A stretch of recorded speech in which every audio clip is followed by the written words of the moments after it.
2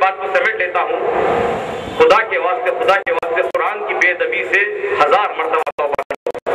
آج ہماری زندگی کے چپے چپے قرآن کی بے ادبی کا راز ہے. جن ممالک میں قرآن جلائے جا رہے ہیں, جہاں پر قرآن پر حملے ہو رہے ہیں, ہمارے ماتھے پر پسینہ کیوں نہیں آ رہا ہے؟ ہماری سانس کیوں پھول رہی ہے؟ ہمارا ایمان کیوں نہیں جا رہا ہے؟ وہ اس لیے کہ ہمارے اندر خود ایک گستاخ چھپا ہوا ہے.